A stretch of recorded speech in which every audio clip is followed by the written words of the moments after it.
ನಾವೆಷ್ಟೋ ಧ್ಯಾನಕೂಟಗಳಲ್ಲಿ ಭಾಗವಹಿಸ್ತಾನೆ ಇದ್ದೀವಿ. ಈ ನಡುವೆ ಧ್ಯಾನಕೂಟಗಳಲ್ಲಿ ವೆಬ್ಬೆಕ್ಸ್ ಅಲ್ಲಿ ಎಲ್ಲ ಕಡೆಗಳಲ್ಲೂ ನಾವು ಜಾಯಿನ್ ಆಗ್ತೀವಿ.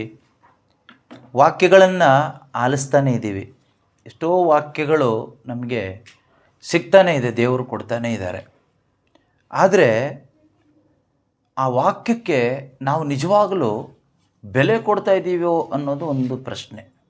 R we truly giving value to the word of God? ಹೇಗೆ ಗೊತ್ತಾಗುತ್ತೆ ನಾವು ದೇವರ ವಾಕ್ಯಕ್ಕೆ ನಿಜವಾಗಲೂ ಬೆಲೆ ಕೊಡ್ತಾ ಇದ್ದೀವಿ ಅಂದರೆ, ದೇವರು ಹೇಳಿದ ವಾಕ್ಯ ಅಥವಾ ಅವ್ರು ಕೊಟ್ಟ ಆಲೋಚನೆ ಇದೆಯಲ್ವಾ, ಅದರಲ್ಲಿ ಒಂದು ಚಿಕ್ಕ ವಿಷಯನೇ ಆಗಿರಲಿ, ನಾವು ಅದನ್ನು ಮಾಡೋರಾಗ್ತೀವಿ. ತುಂಬ ದೊಡ್ಡ ವಿಷಯ ಅಲ್ಲ, ಚಿಕ್ಕ ವಿಷಯ. ಆದರೆ ಇವತ್ತು ದೇವರು ನಮ್ಮಿಂದ ಎಕ್ಸ್ಪೆಕ್ಟ್ ಮಾಡೋದು ಅದೇನೆ. ಆ ಒಂದು ಫೇತ್ಫುಲ್ನೆಸ್ ಅನ್ನೋದು ನಮ್ಮಲ್ಲಿ ಇದೆಯಾ? Am I truly faithful to God in small things, little things? ಚಿಕ್ಕ ವಿಷಯಗಳಲ್ಲಿ, ಚಿಕ್ಕ ಚಿಕ್ಕ ವಿಷಯಗಳಲ್ಲಿ, ತುಂಬ ದೊಡ್ಡ ವಿಷಯ ಏನು ಬೇಕಾಗಿಲ್ಲ, ಸಣ್ಣ ಸಣ್ಣ ವಿಷಯಗಳಲ್ಲಿ ನಾವು ಎಷ್ಟರ ಮಟ್ಟಿಗೆ ಇವತ್ತು ನಂಬಿಗಸ್ತರಾಗಿದ್ದೀವಿ ನಾವು ಯೋಚನೆ ಮಾಡಬೇಕಾದ್ರು. Am I faithful? ನಾನು ನಂಬಿಗಸ್ತನಾಗಿದ್ದೀನಾ? ಈಗ ಕಳೆದ ದಿವಸಗಳಲ್ಲೆಲ್ಲ ದೇವರು ನಮಗೆ ತುಂಬ ಬೆಲೆನೇ ಕಟ್ಟಲಿಕ್ಕೆ ಆಗದೇ ಇರುವಷ್ಟು ಸತ್ಯದ ಅರಿವನ್ನು, ಸ್ವರ್ಗ ಸಾಮ್ರಾಜ್ಯದ ರಹಸ್ಯಗಳನ್ನು, ಸತ್ಯಗಳನ್ನು ದೇವರು ನಮಗೆ ತಿಳಿಸ್ಕೊಟ್ಟಿದ್ದಾರೆ, ನಮ್ಮ ಕೈಗೆ ದೇವರು ಕೊಟ್ಟಿದ್ದಾರೆ. ಆದರೆ ನಾವು ಎಷ್ಟರ ಮಟ್ಟಿಗೆ ನಂಬಿಗಸ್ತರಾಗಿದ್ದೀವಿ, ಪ್ರಾಮಾಣಿಕರಾಗಿದ್ದೀವಿ ಅನ್ನೋದೊಂದು ಪ್ರಶ್ನೆ. ಅದನ್ನು ನಾವೇ ಹಾಕೋಬೇಕು. ನಾವು ಎಷ್ಟು ವಾಕ್ಯ ಕೇಳಿಸ್ಕೊಂಡಿದ್ದೀವಿ ಅಂತ ಕೌಂಟ್ ಮಾಡ್ತೀವಿ. ಎಷ್ಟು ದಿನ ನಾವು ರಿಟ್ರೀಟ್ಗಳಿಗೆ ಹೋಗಿದ್ದೀವಿ, ಎಷ್ಟು ವಾಕ್ಯಗಳನ್ನ ಕೇಳಿಸ್ಕೊಂಡಿದ್ದೀವಿ, ಎಷ್ಟು ಕಲ್ತ್ಕೊಂಡಿದ್ದೀವಿ, ಎಷ್ಟು ಬರ್ಕೊಂಡಿದ್ದೀವಿ, ಎಲ್ಲ good. What we are doing is good. ಆಮೇಲೆ ಎಷ್ಟು ಪ್ರಾರ್ಥನೆ ಮಾಡ್ತಾಯಿದ್ದೀವಿ ನಾವು, ಡೈಲಿ ಎಷ್ಟು ಗಂಟೆ ಪ್ರಾರ್ಥಿಸ್ತಾ ಇದ್ದೀವಿ, ಅದು ಒಳ್ಳೆಯದೇ. ಆದರೆ ಈ ಕೇಳಿಸ್ಕೊಂಡು ವಿಷಯ ಇದೆಯಲ್ವಾ, ಕಂಟೆಂಟ್, ಅದರಲ್ಲಿ ನಾವು ಎಷ್ಟನ್ನು ನಿಜವಾಗಲೂ ಇದು ದೇವರು ನನಗೆ ಕೊಟ್ಟ ವಿಷಯ, ನನಗೆ ಹೇಳಿದ್ದು, ನನ್ನ ಜೊತೆಗೆ ಮಾತಾಡಿದ್ದು, ಆದ್ದರಿಂದ ಇದನ್ನು ನಾನು ಮಾಡಬೇಕು ಅಂತ ನಾವು ಎಷ್ಟು ಜನ ಪ್ರಾಮಾಣಿಕವಾಗಿ ಮಾಡ್ತಾಯಿದ್ದೀವಿ? ಹಾಗೆ ನಿಜವಾಗಲೂ ಮಾಡಿದ್ದೇ ಆದರೆ ನಮ್ಮ ಜೀವಿತಗಳು ಎಷ್ಟೋ ಇನ್ನೂ ಒಂದು ನವೀಕರಿಸಲ್ಪಡ್ತಾ ಇತ್ತು. ಆದರೆ ಇವತ್ತು ಧ್ಯಾನಕ್ಕೆ, ಪ್ರಾರ್ಥನೆಗಳಿಗೆಲ್ಲ ಭಾಗವಹಿಸಿ ನಮ್ಮ ಸ್ವಭಾವಗಳು ಇನ್ನೂ ಕೂಡ ಸಾಧಾರಣ ಮನುಷ್ಯರ ಅದೇ ಸ್ವಭಾವದಲ್ಲೇ ನಾವಿದ್ದೀವಿ. ಏನು ಆ್ಯಡ್ ಆಗಿದೆ ಅಂದರೆ, ಮಸಾಲೆ ಥರ ಸ್ವಲ್ಪ ಪ್ರಾರ್ಥನೆ, ಹಾಡು, ಬೋಧನೆ ಈ ರೀತಿ ಆ್ಯಡ್ ಆಗಿದೆ ಬಿಟ್ಟರೆ ಬೇರೆ ಏನೂ ಆ್ಯಡ್ ಆಗಿಲ್ಲ. ಯೇಸುಸ್ವಾಮಿ ಮತ್ತಾಯನ ಶುಭ ಸಂದೇಶದಲ್ಲಿ 5ನೇ ಅಧ್ಯಾಯದ 20ನೇ ವಾಕ್ಯದಲ್ಲಿ ಒಂದು ಮಾತು ಹೇಳ್ತಾರೆ, ಫರಿಸಾಯರ ಹಾಗೂ ಧರ್ಮಶಾಸ್ತ್ರಿಗಳ ಧರ್ಮನಿಷ್ಠೆಗಿಂತ ನಿಮ್ಮ ಧರ್ಮನಿಷ್ಠೆ ಉತ್ತಮವಾಗದ ಹೊರತು ನೀವು ಸ್ವರ್ಗ ಸಾಮ್ರಾಜ್ಯವನ್ನು ಧರ್ಮಶಾಸ್ತ್ರಿಗಳ ಹಾಗೂ ಫರಿಸಾಯರ ಧರ್ಮನಿಷ್ಠೆಗಿಂತ ನಿಮ್ಮ ಧರ್ಮನಿಷ್ಠೆ ಉತ್ತಮವಾಗದೆ ಹೊರತು ನೀವು ಸ್ವರ್ಗ ಸಾಮ್ರಾಜ್ಯವನ್ನು ಪ್ರವೇಶಿಸಲಾರಿರಿ ಎಂಬುದು ನಿಶ್ಚಯ. ನೋಡಿ, ಧರ್ಮಶಾಸ್ತ್ರಿಗಳ ಹಾಗೂ ಫರಿಸಾಯರ ಧರ್ಮನಿಷ್ಠೆಗಿಂತ ನಿಮ್ಮ ಧರ್ಮನಿಷ್ಠೆ ಉತ್ತಮವಾಗದ ಹೊರತು ನೀವು ಎಲ್ಲಿ ಪ್ರವೇಶಿಸೋದಿಲ್ಲ ಅಂತೆ? ಸ್ವರ್ಗ ಸಾಮ್ರಾಜ್ಯವನ್ನು ಪ್ರವೇಶಿಸೋದಿಲ್ಲ. ಏನು ಹಂಗಂದ್ರೆ ಅರ್ಥ? ಫರಿಸಾಯರ ಮತ್ತು ಧರ್ಮಶಾಸ್ತ್ರಿಗಳ ಒಂದು ಧರ್ಮನಿಷ್ಠೆ ಅಂತ ಹೇಳುವಾಗ ಅದೇನದು? ಅವರು ದೇವರ ಒಂದು ವಿಷಯದಲ್ಲಿ ಅಥವಾ ಧರ್ಮಶಾಸ್ತ್ರದ ವಿಷಯದಲ್ಲಿ ತುಂಬ ಕಟ್ಟುನಿಟ್ಟಾಗಿದ್ದರು. Well disciplined in the matter of the law. Sabbath ದಿನ ಕೆಲಸ ಮಾಡಬಾರ್ದು ಅಂದರೆ ಕೆಲಸ ಮಾಡ್ತಾನೇ ಇರಲಿಲ್ಲ ಅವರು. ದೇವರೊಬ್ಬರೇ, ಅವರೊಬ್ಬರನ್ನೇ ಆರಾಧಿಸಬೇಕು, ಆ ವಿಷಯದಲ್ಲಿ ಯಾವುದೇ ಸ್ಟ್ಯಾಚ್ಯೂ ಇಡ್ತಾ ಇರಲಿಲ್ಲ. ಬೇರೆ ಅನ್ಯ ಧರ್ಮೀಯರು ಆರಾಧಿಸುವ ಯಾವುದೇ ವಿಗ್ರಹಗಳಿಗೆ, ಮೂರ್ತಿಗಳಿಗೆ ಪೂಜೆ ಮಾಡ್ತಾ ಇರಲಿಲ್ಲ. ಯೆಹೋವ ದೇವರೇ, ಏಕೈಕ ದೇವರನ್ನು ಮಾತ್ರ ದೇವರು ಹೇಳಿದ ಪ್ರಕಾರ ಸಬ್ಬತ್ ದಿನ ದೇವರ ಆಲಯದಲ್ಲಿ ಬಂದು ಆ ಒಂದು ಆಚರಣೆ ಮಾಡಿ ಆರಾಧನೆ ಮಾಡ್ತಾಯಿದ್ರು. ಮತ್ತು ದೇವರು ಧರ್ಮಶಾಸ್ತ್ರದಲ್ಲಿ ನಿಶ್ಚಯ ಮಾಡಿದ ಪ್ರಕಾರ ಯಾವುದೆಲ್ಲ ದಿನ ಉಪವಾಸ ದಿನ ಇದೆಯೋ, ಏನೆಲ್ಲ ಶುದ್ಧೀಕರಣದ ನಿಯಮಗಳಿದೆಯೋ ಅದನ್ನೆಲ್ಲ ಅವರು ಪಾಲಿಸ್ತಾ ಇದ್ದರು.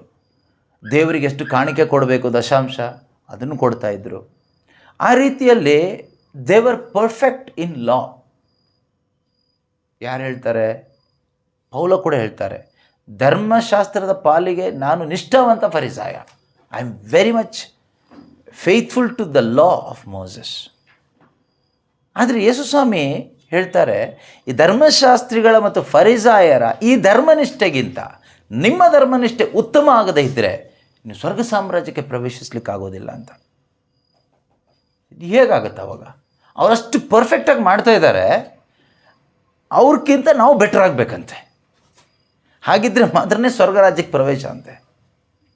ಹಾಗಾದರೆ ಅದು ಯಾವುದು ಅಂದರೆ, ಅವರು ಎಲ್ಲವನ್ನು ಮಾಡ್ತಾಯಿದ್ರು, ಆದರೆ ಏನಿರಲಿಲ್ಲ ಅಂದರೆ ಅವರ ಒಳಗಡೆ ಆ ಪ್ರೀತಿ ಅನ್ನೋದಿರಲಿಲ್ಲ.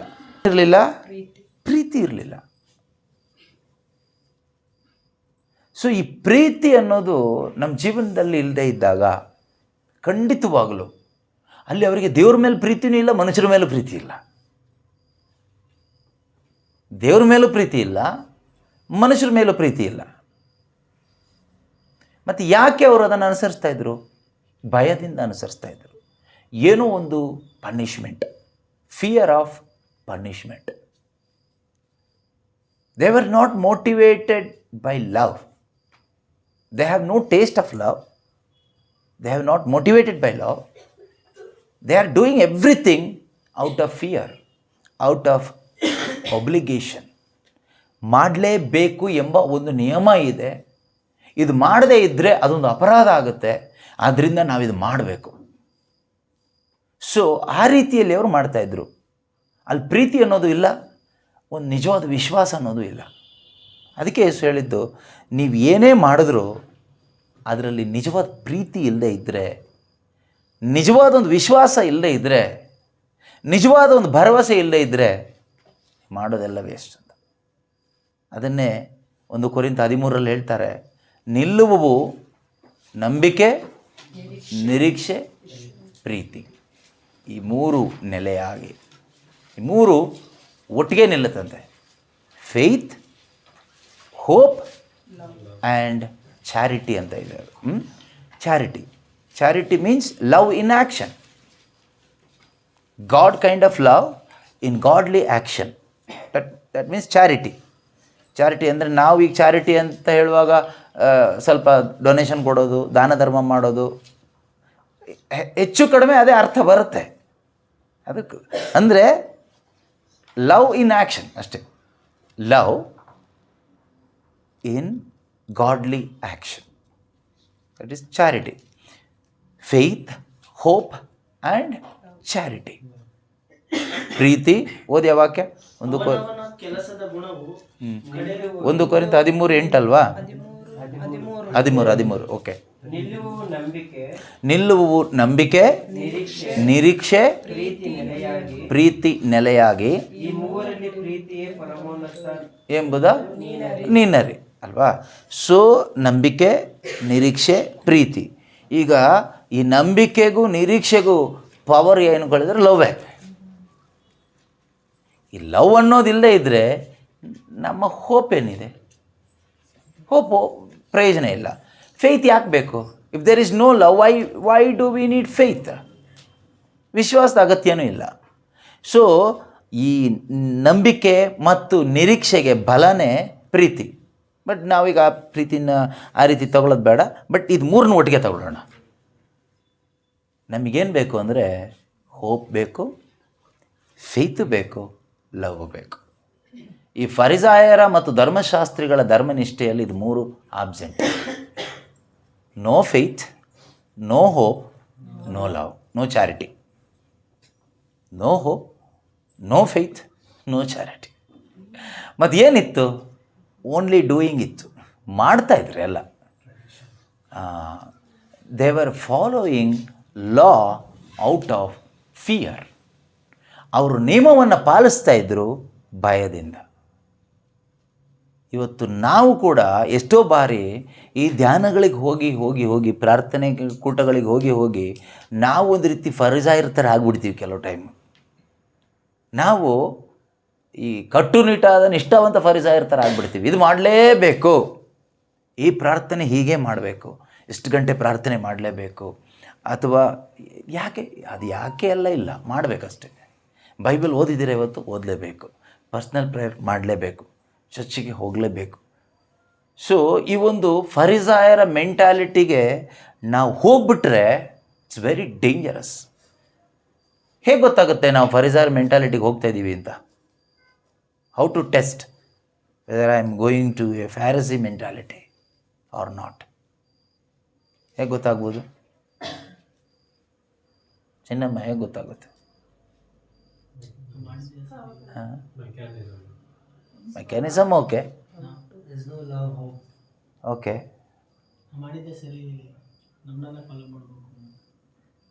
ಹಾಂ, ಒಂದದು yes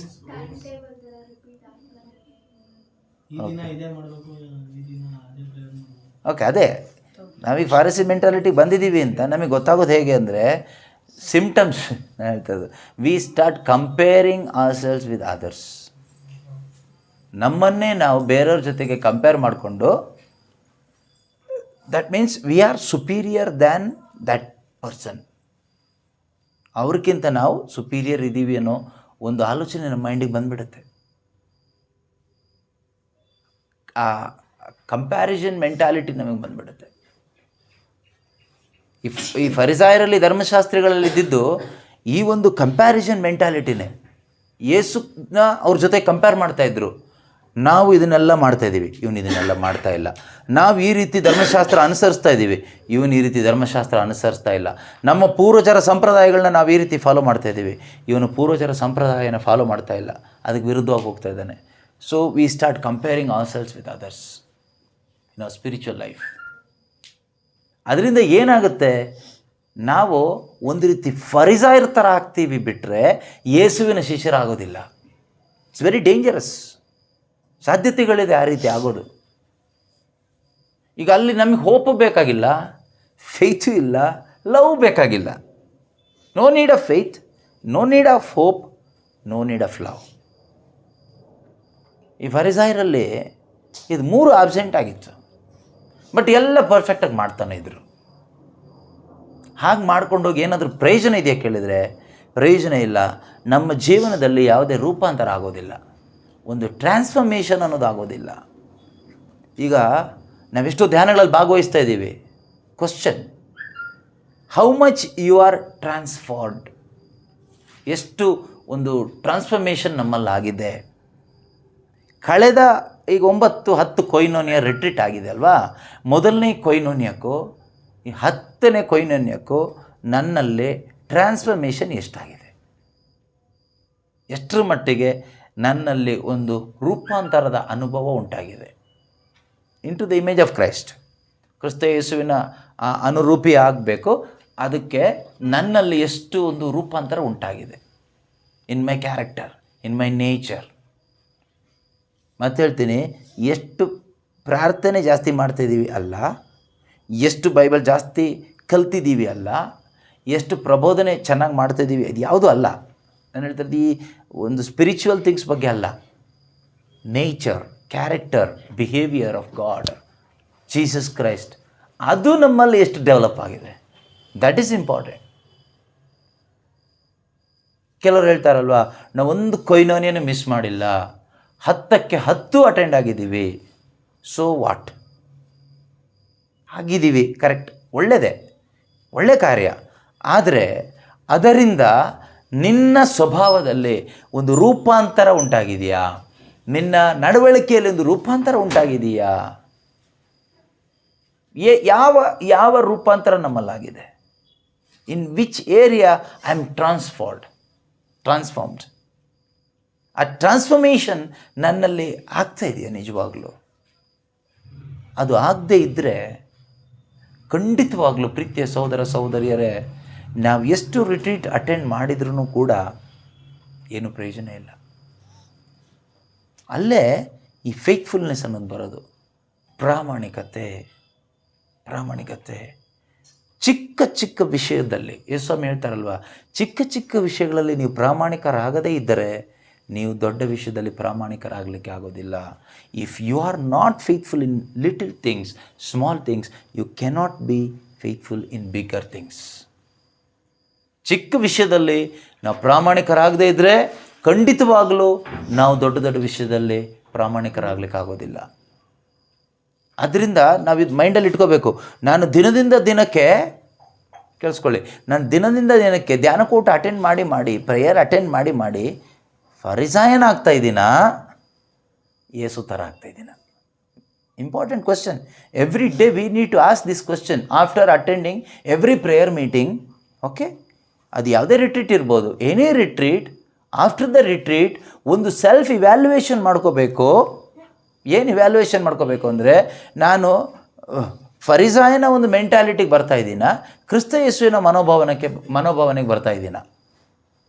that is very important. ಎಷ್ಟು ವಿಷಯ ತಿಳ್ಕೊಂಡೆ ಅನ್ನೋದು ಮುಖ್ಯ ಅಲ್ಲ, ಎಷ್ಟು ನನಗೆ ಯೇಸುವಿನ ಮನೋಭಾವನೆಗೆ ಬರಲಿಕ್ಕೆ ಸಾಧ್ಯವಾಗಿದೆ ಅನ್ನೋದು ತುಂಬ ಮುಖ್ಯ. ಅದು ಬಾರದೆ ನಾವು ಬೇರೆ ಅಂದರೆ, ಫಾರ್ ಎಕ್ಸಾಂಪಲ್ ಅದೇ ಹೆಚ್ಚು ಬೈಬಲ್ ವಾಕ್ಯ ಓದೋದು, ಹಾಡೋದು, ಸ್ತುತಿ ಮಾಡೋದು, ಅನ್ಯ ಭಾಷೆ ಇದೆಲ್ಲ ಕಲ್ತಿದ್ದೀವಿ, ಇದರಲ್ಲಿ ನಾವು ಮುಂದೆ ಹೋಗಿದ್ದೀವಿ ಅಂತ ಯೇಸುವಿನ ಮನೋಭಾವನೆ, ಯೇಸುವಿನ ಸ್ವಭಾವ ನಮ್ಮೊಳಗಡೆ ಬಾರದೇ ಇದ್ದರೆ ನಾವು ಅಟೆಂಡ್ ಮಾಡಿದ್ದೆಲ್ಲ ವೇಸ್ಟ್ ಆಯಿತು. ನಾವು ಅಟೆಂಡ್ ಮಾಡಿದ ಧ್ಯಾನ ಎಲ್ಲ ವೇಸ್ಟೇ ಆಯಿತು. ಈಗ ಫಾರ್ ಎಕ್ಸಾಂಪಲ್ ಕೆಲವರು ಹೇಳ್ತಾರಲ್ಲ, ಮೊದಲು ಪ್ರಾರ್ಥನೆ ಮಾಡೋದು ಗೊತ್ತಿರಲಿಲ್ಲ, ಈಗ ಪ್ರಾರ್ಥನೆ ಮಾಡೋದು ಗೊತ್ತಾಯಿತು ಅಂತ. ಸೊ ವಾಟ್, ಏನು ಪ್ರಯೋಜನ ಆಯಿತು? ಮೊದಲು ಬೈಬಲ್ ಓದೋದು ಗೊತ್ತಿರಲಿಲ್ಲ, ಈಗ ಬೈಬಲ್ ಓದೋದು ಗೊತ್ತಾಯಿತು. ಸೊ ಮೊದಲು ಬೈಬಲ್ ಓದ್ತಾ ಇರಲಿಲ್ಲ, ಈಗ ಬೈಬಲ್ ಓದ್ತಾ ಇದೆಯಾ? ಇದೆಲ್ಲ ಆಗಬೇಕಾಗಿರೋದು. ಇದು ಓದಬೇಕು, ಬಟ್ ನಿಜವಾದ ಟ್ರಾನ್ಸ್ಫಾರ್ಮೇಷನ್ ಅದೇ ಯೇಸು ಹೇಳಿದ್ದು. ಫರಿಸಾಯರ ಮತ್ತು ಧರ್ಮಶಾಸ್ತ್ರಿಗಳ ಈ ರೀತಿಯ ಧರ್ಮನಿಷ್ಠೆ ಕಾರ್ಯಗಳಿಗಿಂತ, ಧಾರ್ಮಿಕ ಕಾರ್ಯಕ್ಕಿಂತಲೂ ನಿಮ್ಮ ಒಂದು ಧರ್ಮನಿಷ್ಠೆ ಉತ್ತಮ ಆಗದೇ ಇದ್ದರೆ ನಾವು ಎಲ್ಲಿ ಪ್ರವೇಶಿಸ್ಲಿಕ್ಕಾಗೋದಿಲ್ಲ? ಸ್ವರ್ಗ ಸಾಮ್ರಾಜ್ಯ. It is the matter of heaven and hell. ಇದು ಏನೋ ಒಂದು ಪ್ರೇಯರ್ ಗ್ರೂಪಿಗೆ ಸಂಬಂಧಪಟ್ಟಿದ್ದಲ್ಲ, ಒಂದು ಸಭೆಗೆ ಸಂಬಂಧಪಟ್ಟ ವಿಷಯ ಅಲ್ಲ, ಒಂದು ಮಿನಿಸ್ಟ್ರಿಗೆ ಸಂಬಂಧಪಟ್ಟ ವಿಷಯ ಅಲ್ಲ. It is the matter of heaven and hell. ಸ್ವರ್ಗ ಮತ್ತು ನರಕಕ್ಕೆ ಸಂಬಂಧಪಟ್ಟ ವಿಷಯ. ಅದಕ್ಕೆ ಎಷ್ಟೋ ಸಾಮತಿಗಳನ್ನ ಕೂಡ ಯೇಸುಸ್ವಾಮಿ ಹೇಳ್ತಾರೆ. ಮತ್ತಾಯನ ಶುಭ ಸಂದೇಶದಲ್ಲೂ ಇದೆ, 25ನೇ ಅಧ್ಯಾಯದಲ್ಲಿ ಯೇಸುಸ್ವಾಮಿ ಒಂದು ಸಾಮತಿ ಮುಖಾಂತರ ಸ್ವರ್ಗ ಸಾಮ್ರಾಜ್ಯ ಹೀಗಿರುತ್ತೆ ಅಂತ ಒಂದು ಸಾಮತಿ, ಒಂದು ಪ್ಯಾರಬಲ್ ಹೇಳ್ತಾ ಇದ್ದಾರೆ ಅಲ್ವಾ. ಒಬ್ಬ ರಾಜ ಇರ್ತಾನೆ, ಆ ರಾಜ ದೂರ ದೇಶಕ್ಕೆ ಹೋಗಬೇಕಾದ್ರೆ ತನ್ನ ಸೇವಕರನ್ನ ಕರೆದುಬಿಟ್ಟು ಒಬ್ಬನಿಗೆ 5 ತಲೆಂತು, ಇನ್ನೊಬ್ಬರಿಗೆ 2-3 ಕೊಡ್ತಾರೆ, ಇನ್ನೊಬ್ಬನಿಗೆ 1 ತಲೆಂತು ಕೊಡ್ತಾರೆ. ವಾಪಸ್ ಬಂದಾಗ ಲೆಕ್ಕ ಕೇಳ್ತಾನೆ. ಲೆಕ್ಕ ಕೇಳಿದಾಗ 5 ತೆಗೆದುಕೊಂಡವನು ಇನ್ನೂ 5 ಸಂಪಾದನೆ ಮಾಡ್ತಾನೆ, 2 ತೊಗೊಂಡವನು ಇನ್ನೂ 2 ಸಂಪಾದನೆ ಮಾಡ್ತಾನೆ. ಅವ್ರಿಗೇನು ಹೇಳ್ತಾರೆ ಯೇಸುಸ್ವಾಮಿ? ಆ ರಾಜ ಏನು ಹೇಳ್ತಾನೆ? ಬಲ ನೆಚ್ಚಿನ ಸೇವಕ, ನಿನಗೆ ಪ್ರಾಮಾಣಿಕನಾಗಿದೆಯಾ? ನಿನಗೇನು ಕೊಟ್ಟಿದ್ದೀವೋ ಅದರಲ್ಲಿ ನೀನು ಪ್ರಾಮಾಣಿಕತೆಯನ್ನು ತೋರಿಸಿದೀಯಾ? ಆದರೆ ಇನ್ನೊಬ್ಬನಿಗೆ ಒಂದು ಕೊಡ್ತಾರೆ, ಆದರೆ ಅವನೇನು ಮಾಡ್ತಾನೆ? ಅದನ್ನು ಹಾಗೆ ಇಟ್ಕೊಳ್ತಾನೆ. ಆದ್ದರಿಂದ ಅವನಿಗೇನು ಒಂದು ಫಲನ ತರೋದಿಲ್ಲ. ಆದರೆ ಲಾಸ್ಟಿಗೆ ಅವನಿಗೇನು ಪನಿಷ್ಮೆಂಟ್ ಕೊಡ್ತಾರೆ ಹೇಳಿ? ಎಲ್ಲೋ ಮೈಗಳನಾದ ದುಷ್ಟ ಸೇವಕ. ಹಾಂ, ಅವನಿಗೆ ಎಕ್ಸ್ಪ್ಲೇನ್ ಮಾಡಿ ಹೇಳಿ, ಲಾಸ್ಟಿಗೆ ಅವನು ಎಲ್ಲಿಗೆ ಹಾಕು ಅಂತ ಹೇಳ್ತಾರೆ?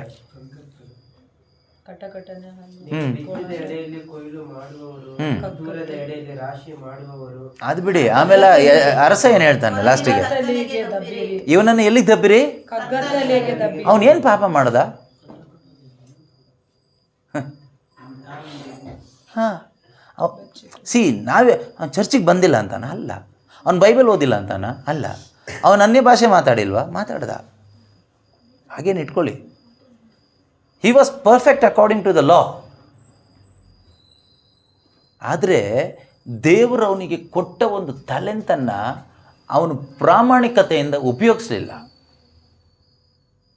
ದೇವರು ಎಕ್ಸ್ಪೆಕ್ಟ್ ಮಾಡಿದ್ದನ್ನು ಅವನು ಮಾಡಿಲ್ಲ. ಅವನೇನೇನೋ ಎಕ್ಸ್ಪೆಕ್ಟ್ ಮಾಡ್ದ ದೇವ್ರ ಬಗ್ಗೆ. ನೀವು ಏನು ಅದು ಮಾಡ್ತೀರಿ, ಏನು ಬಿತ್ತದ ಎಡೆಯಲ್ಲಿ ಕೊಯ್ಲು ಮಾಡ್ತೀರಿ, ಏನೇನು ಹೇಳಿದ್ನಲ್ಲ ಅವನು. ಹಾಂ, ರಾಶಿ ಮಾಡ್ತೀರಿ. ಅವನದೇ ಆದ ಥಿಯಾಲಜಿ ಹೇಳ್ದ ಅರಸನಿಗೆ. ವರ್ಕೌಟ್ ಆಗಿಲ್ಲ. ಅವನನ್ನು ಎತ್ಕೊಂಡು ಹೋಗಿ ಕತ್ಲೆ ಕೋಣೆಗೆ ಹಾಕಿ ಅಲ್ಲಿ ಕೊಡ್ಕೊಂಡು ಅಲ್ಲೇ ಬಿದ್ದಿರಲಿ ಅಂದ. ಅವನು ಕೊಲೆ ಮಾಡಿಲ್ಲ, ವ್ಯಭಿಚಾರ ಮಾಡಿಲ್ಲ, ವಿಗ್ರಹಾರಾಧನೆ ಮಾಡಿಲ್ಲ, ಮಾಟ ಮಂತ್ರ ಮಾಡಿಲ್ಲ, ಏನೂ ಮಾಡಿಲ್ಲ. ನಮ್ಮ ಥರನೇ ಧ್ಯಾನಕ್ಕೆ ಬಂದ, ಗಿಫ್ಟ್ ಪಡ್ಕೊಂಡ, ತಗೊಂಡೋಗಿ ಏನು ಮಾಡ್ದ, ತಗೊಂಡೋಗಿ ಅವನು ಇದ್ದ ಅಷ್ಟೇ.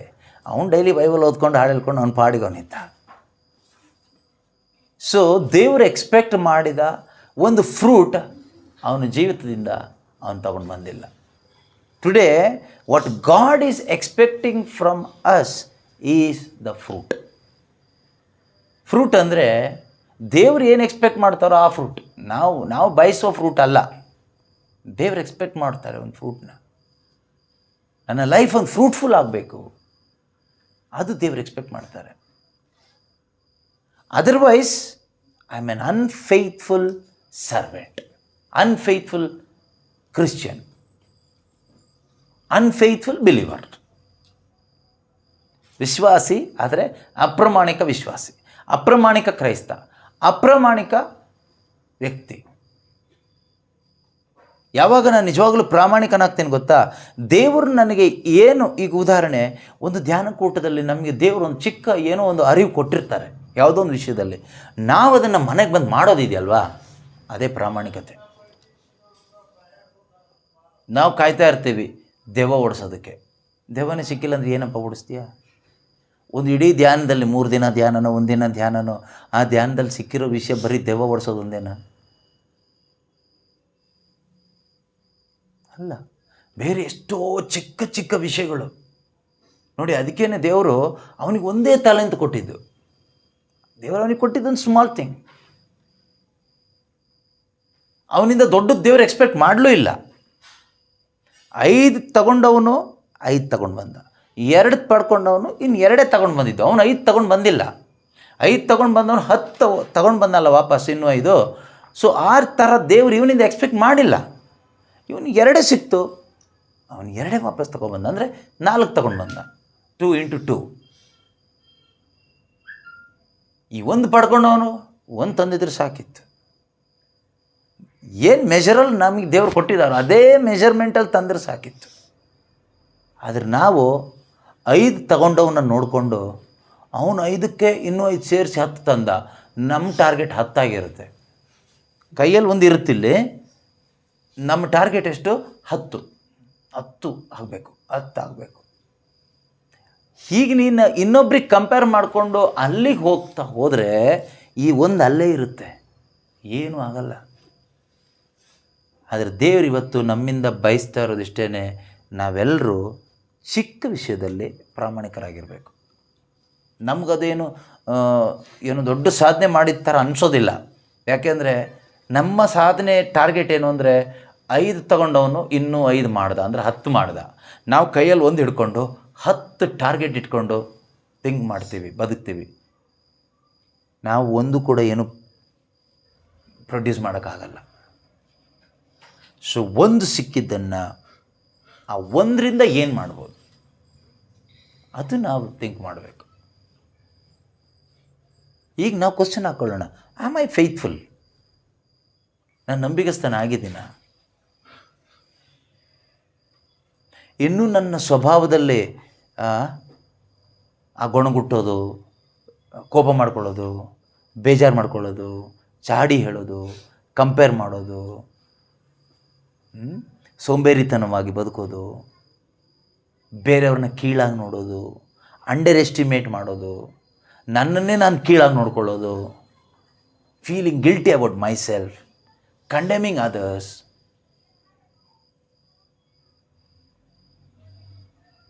ಸೊ ಇದು ನಮ್ಮಲ್ಲಿ ಇವತ್ತು ಇದೆಯಾ?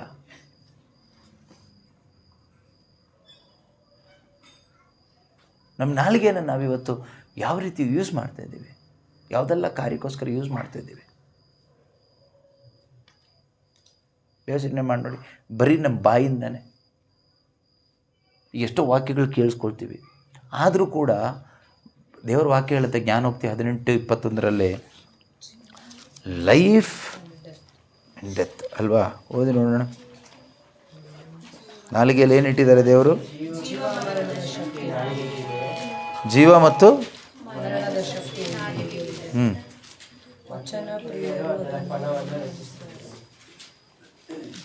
Death and life are in the power of the tongue, and those who love it will eat its fruit. ಜನನ ಮರಣಗಳ ಶಕ್ತಿ ನಾಲಿಗೆಗಿದೆ, ವಚನ ಪ್ರಿಯರು ಅದರ ಫಲವನ್ನು ರುಚಿಸುವರು. ಜನನ ಮರಣಗಳ ಶಕ್ತಿ ನಾಲಿಗೆಗಿದೆ ಅಂತೆ. ಅಂದರೆ ನಮ್ಮ ನಾಲಿಗೆಯಿಂದ ನಾವು ಜೀವವನ್ನು ಎಕ್ಸ್ಪೀರಿಯೆನ್ಸ್ ಮಾಡ್ಬೋದು, ಮರಣನೂ ಎಕ್ಸ್ಪೀರಿಯೆನ್ಸ್ ಮಾಡ್ಬೋದು. ಮರಣ ಅಂತ ನಮಗೆ ಗೊತ್ತು, ಥಿಂಗ್ಸ್ ರಿಲೇಟೆಡ್ ಟು ಡೆತ್. ಮರಣಕ್ಕೆ ಸಂಬಂಧಪಟ್ಟಿದ್ದು ಅನುಭವಿಸ್ಲಿಕ್ಕೂ ಆಗುತ್ತೆ, ಜೀವಕ್ಕೆ ಸಂಬಂಧಪಟ್ಟಿದ್ದು ಅನುಭವಿಸ್ಲಿಕ್ಕಾಗುತ್ತೆ. ಈಗ ನಾವೇ ಪರೀಕ್ಷೆ ಮಾಡಿ ನೋಡೋಣ, what I am experiencing every day, ಡೆತ್ತಾ ಲೈಫಾ?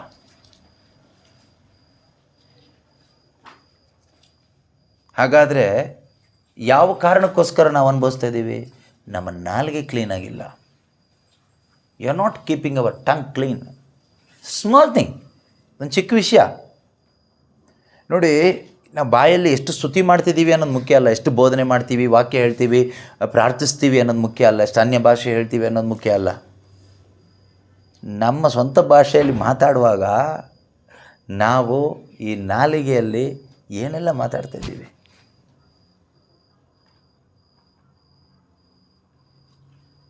ಹದಿಮೂರು ಅದೇ ಜ್ಞಾನೋಕ್ತಿಯಲ್ಲಿ ಏನು ಹೇಳುತ್ತೆ? Probes 13:3. ಬಾಯನ್ನು ಕಾಯುವವನು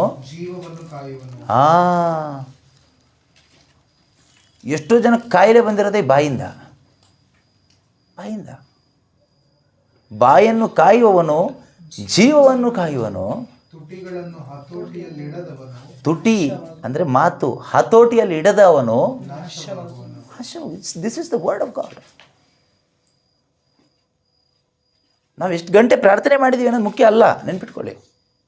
how many hours we prayed in tongues not important. Praying in tongue is good. After that prayer, after that retreat, after reading Bible, after hearing the word of God, how you used your tongue, your lips. ನಿನ್ನ ತುಟಿ, ನಿನ್ನ ಬಾಯಿ, ನಿನ್ನ ಸ್ವರ, ನಿನ್ನ ನಾಲಿಗೆ, ನಿನ್ನ ಮಾತು ಯಾವ ರೀತಿಯಲ್ಲಿ ನೀನು ಉಪಯೋಗಿಸಿದೆಯಾ?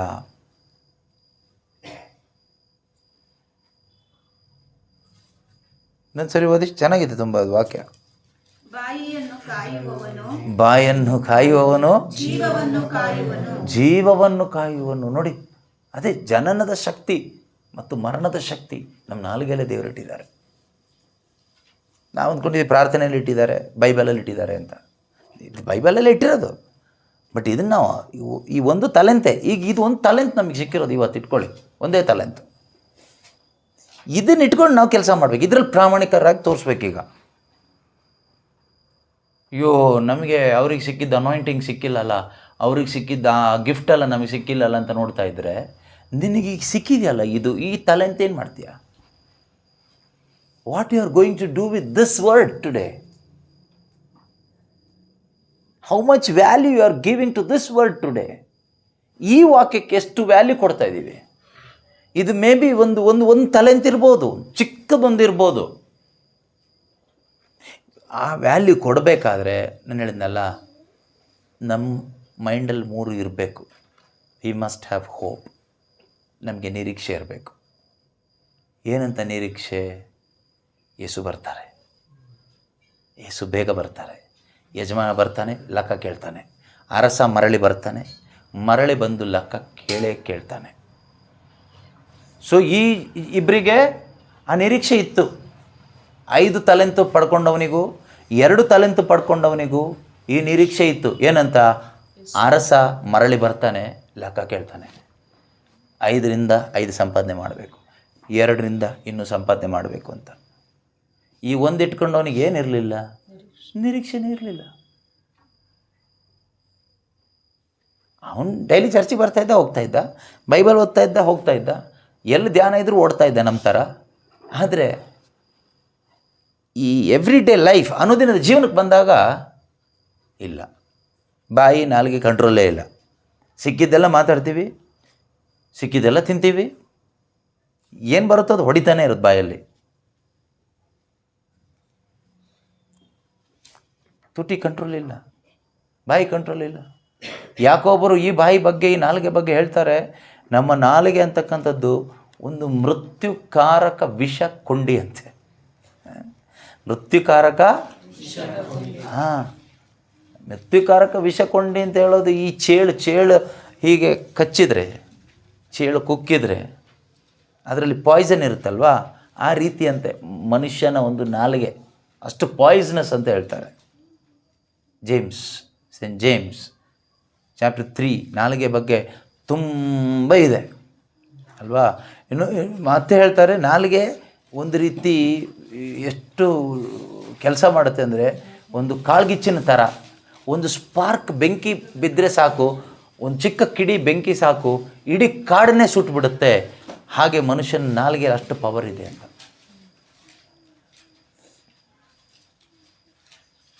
ಇದನ್ನು ಪಾಸಿಟಿವ್ ಆಗು ನೆಗೆಟಿವ್ ಆಗು ತಗೋಬೋದು. ಈಗ ನಿಮ್ಮ ನಾಲಿಗೆ, ಆ ನಾಲಿಗೆ ಪರಿಶುದ್ಧಾತ್ಮರಿಗೆ ಬಿಟ್ಟುಕೊಟ್ರೆ, ಆ ನಾಲಿಗೆ ಮುಖಾಂತರ ಆತ್ಮಿಕವಾದ ಬೆಂಕಿ ಬೀಳುತ್ತೆ, ಒಂದು ದೊಡ್ಡ ಕಾಡನ್ನೇ ಸುಡುತ್ತೆ. ಅದೇ ನಮ್ಮ ನಾಲಿಗೆನ ನಮ್ಮ ಶರೀರ ಸ್ವಭಾವಕ್ಕೆ ಬಿಟ್ಟುಕೊಟ್ರೆ ಅಥವಾ ಪಿಶಾಚಿಗೆ ಬಿಟ್ಟುಕೊಟ್ರೆ ಎಷ್ಟೋ ಜನನ್ನ ಹಾಳು ಮಾಡುತ್ತೆ. ಈಗ ನಮಗೊಬ್ಬರ ಬಗ್ಗೆ ಹೊಟ್ಟೆ ಕಿಚ್ಚು ಬಂದಾಗ, ಒಂದು ವ್ಯಕ್ತಿ ಬಗ್ಗೆ ಹೊಟ್ಟೆ ಕಿಚ್ಚು ಬಂದಾಗ, ನಮಗೆ ಪರಿಚಯ ಇರೋ 4-5 ಜನಕ್ಕೆ ಆ ವ್ಯಕ್ತಿ ಬಗ್ಗೆ ನೆಗೆಟಿವ್ ಆಗಿ ಹೇಳ್ತಾ ಹೋಗ್ತೀವಿ. ಹಾಗೆ ಹೇಳುವಾಗ ಏನಾಗ್ತಾಯಿದೆ, you are spreading that wrong flame. ಆ ತಪ್ಪಾದ ಬೆಂಕಿಯನ್ನು ಅಲ್ಲಿ ಅಂಟಿಸ್ತಾ ಇದೆಯಾ, ಅವ್ನು ಸುಟ್ಟೋಗ್ತಾನೆ. ಆ ಕೇಳಿಸ್ಕೊಳ್ಳೋನ್ ಮೈಂಡಲ್ಲಿ ಏನು ಬರುತ್ತೆ, ಅವನ ಬಗ್ಗೆ ತಪ್ಪಾದ ಅಭಿಪ್ರಾಯ ಬರುತ್ತೆ. ಆ ಬ್ರದರ್ ಸರಿ ಇಲ್ಲ, ಆ ಫಾದರ್ ಸರಿ ಇಲ್ಲ, ಆ ಸಿಸ್ಟರ್ ಸರಿ ಇಲ್ಲ, ಆ ಮನೆಯವ್ರು ಸರಿ ಇಲ್ಲ, ಇವ್ರು ಸರಿ ಇಲ್ಲ, ಅವ್ರು ಸರಿ ಇಲ್ಲ. ಅವ್ರು ಹಾಗೆ ಯಾಕೆ ಸರಿ ಇಲ್ಲ ಅಂದರೆ, ಅವ್ರು ನೋಡು ಹೀಗೀಗೆ ಹೇಳ್ತಾರೆ, ಹೀಗೀಗೆ ಮಾಡ್ತಾರೆ, ಅದರಿಂದ ಅವ್ರು ಸರಿ ಇಲ್ಲ. ಆವಾಗ ಅವರಿಗೂ ಹೌದಲ್ಲ, ಅವ್ರು ಸರಿ ಇಲ್ಲ. ಕಾಡನ್ನೇ ಸುಡ್ತಾ ಇದೆ, ಒಬ್ಬರ ನಂತರ ಒಬ್ಬರ ಸ್ಪ್ರೆಡ್ ಆಗ್ತಾ ಇದೆ. And you are releasing what? Poison ಕುಡಿದ್ರೆ ಸಾಯ್ತಾನೆ. So if you release the poison, people will die spiritually. ಈ ಸೆಪ್ರೇಷನ್ ಯಾವಾಗ ಆಗುತ್ತೆ, ಈ ಪ್ರೇಯರ್ ಗ್ರೂಪ್ 10 ಜನ ಇರ್ತೀವಿ, ಯಾವಾಗ ಇದು ಒಡೆದು ಹೋಗುತ್ತೆ ಅಂದರೆ, ಯಾವಾಗ ನಿಮ್ಮ ನಾಲಿಗೆಯನ್ನು ಒಂದು ಪಾಯ್ಸನ್ ಥರ ಯೂಸ್ ಮಾಡ್ತಿರೋ, ಪಾಯ್ಸನ್ ರಿಲೀಸ್ ಮಾಡೋ ಒಂದು ವಸ್ತು ಥರ ಯಾವಾಗ ಯೂಸ್ ಮಾಡ್ತಿರೋ, ಆಗೇನಾಗುತ್ತೆ, ಒಡಕುಂಟಾಗುತ್ತೆ. ಯಾವಾಗ ಅದರ ಮುಖಾಂತರ heavenly fire, holy spirit fire release ಮಾಡುವಂಥ ಒಂದು ಸಾಧನವಾಗಿ ಉಪಯೋಗಿಸ್ತಿರೋ, ಆಗ ಚದರಿ ಹೋಗಿದ್ದು ಒಂದಾಗುತ್ತೆ. It will bring to unity.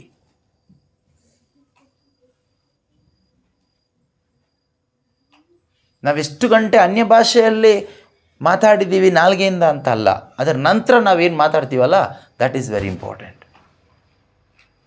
ಈಗ ಒಂದು ಚಿಕ್ಕ ವಿಷಯ, ಇದೇನು ದೊಡ್ಡ ವಿಷಯ ಏನಲ್ಲ, ಆದರೆ ಈ ವಿಷಯದಲ್ಲಿ ನಾವೆಷ್ಟು ಪ್ರಾಮಾಣಿಕರಾಗಿದ್ದೀವಿ, ಅದಕ್ಕೆ ಸಂಭಾವನೆ ದೇವರು ಕೊಡ್ತಾರೆ.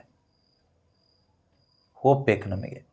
ಅರಸ ಮರಳಿ ಬರ್ತಾನೆ, ಅರಸ ನಾಲ್ಗೆ ನೋಡ್ತಾನೆ. ಕೆಲವೊಂದು ಕಾಯಿಲೆ ಬಂದಾಗ ಡಾಕ್ಟ್ರ್ ಹತ್ರ ಹೋದಾಗ ಡಾಕ್ಟ್ರ್ ನಾಲ್ಗೆ ತೋರಿಸಿ ಅಂತ ಹೇಳ್ತಾರಲ್ವ, ಹೇಳ್ತಾರಾ? ಹಾಂ. ಸೊ ಅರಸ ಬಂದಾಗ ಫಸ್ಟು ಚೆಕ್ ಮಾಡೋದು ನಾಲಿಗೆ ಟೆಸ್ಟ್ ಮಾಡ್ತಾರೆ. ನಾವೆಲ್ಲ ಬೈಬಲ್ ತೋರಿಸ್ತೀವಿ, ನಮ್ಮದು ಡೈರಿ ಇಷ್ಟಿದೆ ತೋರಿಸ್ತೀವಿ, ನಮ್ಮದು ಅಚೀವ್ಮೆಂಟ್ಸ್ ಎಲ್ಲ ತೋರಿಸ್ತೀವಿ. ಅಧರ್ಮಿಗಳೇ ತೊಲಗ್ರಿ ಇಲ್ಲಿಂದ, ಇದೆಲ್ಲ ನಿಮ್ಮದು ಅಚೀವ್ಮೆಂಟ್ ಅಂತ ಹೇಳಬೇಡಿ, ನನ್ನ ಕೃಪೆಯಿಂದ ಮಾಡಿರೋದು, ಇದೆಲ್ಲ ನಿಮ್ಮ ಅಚೀವ್ಮೆಂಟ್. ನಿಮ್ಗೆ ನಾಲ್ಗೆ ಕೊಟ್ಟಿದ್ನಲ್ಲ, ಅದನ್ನು ತೋರಿಸಿ ಓಪನ್ ಮಾಡು ನೋಡೋಣ. ಆ ನಾಲ್ಗೆ ನೋಡಿ ಕಾಯಿಲೆ ಕಂಡು ಹಿಡಿತಾರೆ ಡಾಕ್ಟ್ರು. ನಾಲ್ಗೆಲ್ಲಿ ಗೊತ್ತಾಗ್ಬಿಡುತ್ತೆ. ಸೊ ನಮ್ಮ ನಾಲ್ಗೆ ದೇವ್ರು ಟೆಸ್ಟ್ ಮಾಡ್ತಾರೆ.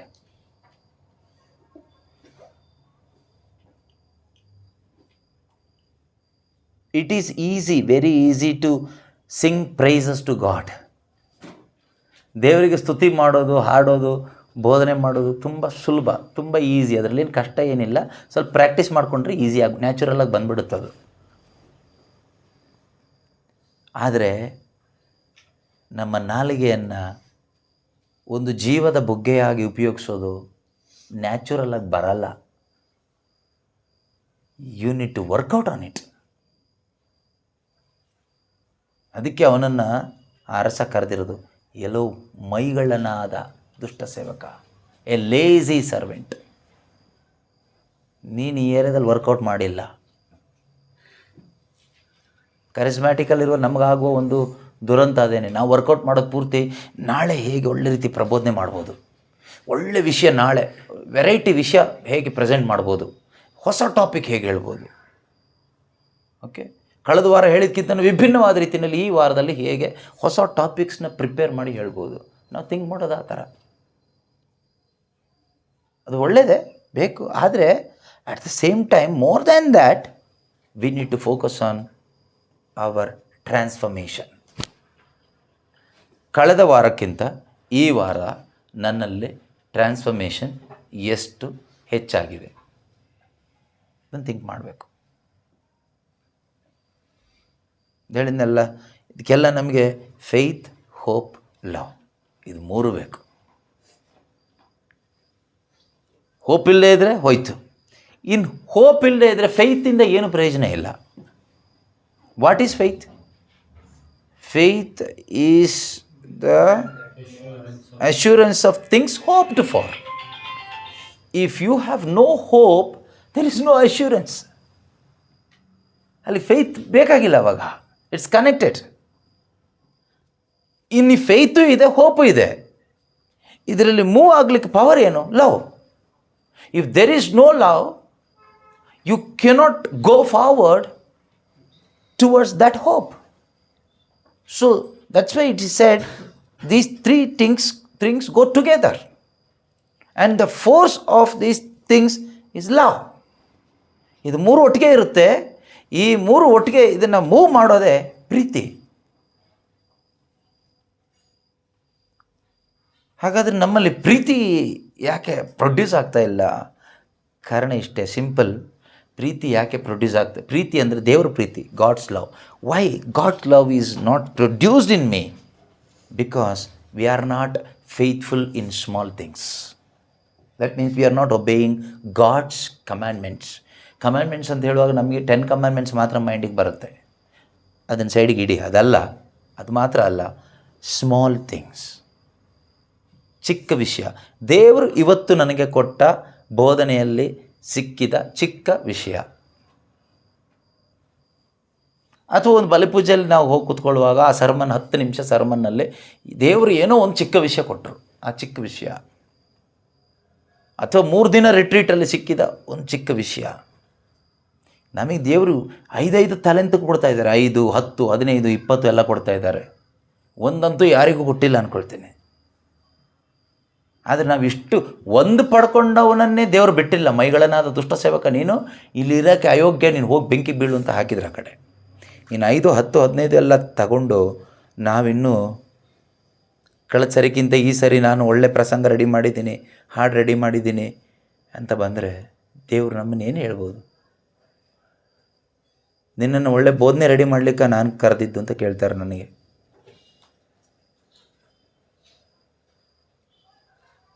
ಅದರಿಂದ ನಾವು ಈ ಏರಿಯಾದಲ್ಲಿ ಹೆಚ್ಚು ವರ್ಕೌಟ್ ಮಾಡಬೇಕು.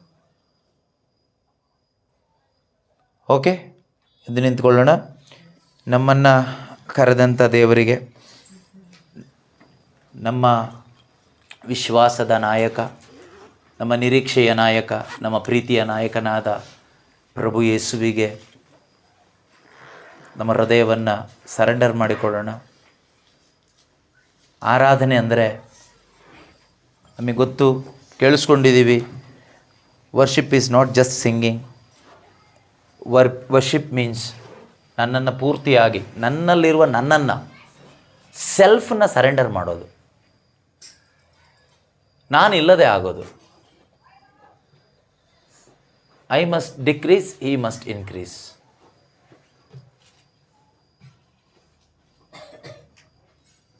ಈ ಒಂದು ಸಮಯದಲ್ಲಿ ನಾವು ದೇವರನ್ನು ಆರಾಧಿಸೋಣ. ಈ ಒಂದು ಆರಾಧನೆ ವೇಳೆಯಲ್ಲಿ ನಾನು ಇಲ್ಲದಾಗೋಣ. ಪಶ್ಚಾತ್ತಾಪದ ಒಂದು ಹೃದಯ ನಮ್ಮಲ್ಲಿ ಉಂಟಾಗಲಿ. ಪರಿಶುದ್ಧಾತ್ಮರು ನಮ್ಮೊಬ್ಬೊಬ್ಬರನ್ನ ಈ ಒಂದು ಸಮಯದಲ್ಲಿ ಮುನ್ನಡೆಸ್ತಾರೆ. ಒಂದು ನಂಬಿಕೆಯಲ್ಲಿ ನಾವೆಲ್ಲರೂ ಎದ್ದು ನಿಂತು ಕೇಳಿಸಿಕೊಂಡಂತಹ ಈ ಒಂದು ವಿಷಯಗಳಲ್ಲಿ ಮೇ ಬಿ ಇದು ನಮಗೆ ಒಂದು ತಲೆಂತಾಗಿ ತೆಗೆದುಕೊಳ್ಳಲಿಕ್ಕಾದರೆ ಹಾಗೆ ತೆಗೆದುಕೊಳ್ಳೋಣ. ಈ ಒಂದು ತಲೆಂತು ಈ ದಿನ ದೇವರು ನನಗೆ ಕೊಟ್ಟಂಥ ಆತ್ಮಿಕ ಆಲೋಚನೆ. ಚಿಕ್ಕ ವಿಷಯದಲ್ಲಿ ಪ್ರಾಮಾಣಿಕಳಾಗಬೇಕು. ಫರಿಸಾಯರ ಮತ್ತು ಧರ್ಮಶಾಸ್ತ್ರಿಗಳ ಧರ್ಮನಿಷ್ಠೆಗಿಂತ ಉತ್ತಮವಾದ ಧರ್ಮನಿಷ್ಠೆ ನನ್ನದಾಗಬೇಕು. ನಾಲಿಗೆ ವಿಷಯದಲ್ಲಿ ನಾನು ಜಾಗರೂಕತೆ ವಹಿಸಬೇಕು. ನನ್ನ ಮೆಂಟ್ಯಾಲಿಟಿ ದೇವರು ನೋಡ್ತಾರೆ. ಬಾಹ್ಯವಾದ ಪ್ರಾರ್ಥನೆ ಅಲ್ಲ, ನನ್ನ ಮನೋಭಾವನೆ, ಫರಿಸಾಯ ಮನೋಭಾವನೆ ಹೋಗಿ ಕ್ರಿಸ್ತನ ಮನೋಭಾವನೆ ಬರಬೇಕು. ನನ್ನಲ್ಲಿರುವ ಕಪಟತನ ಹೋಗಿ ನನ್ನಲ್ಲಿ ಒಂದು ನಿಷ್ಕಪಟವಾದ ಹೃದಯ ಬರಬೇಕು, ಜೀವನ ಬರಬೇಕು. ನನ್ನ ಮಾತುಕತೆ, ನನ್ನ ಜೀವನದಲ್ಲಿ ಕಪಟತನ ಇರ್ತದೆ, ಅದು ಹೋಗಿ ನಿಷ್ಕಪಟತನ ಬರಬೇಕು.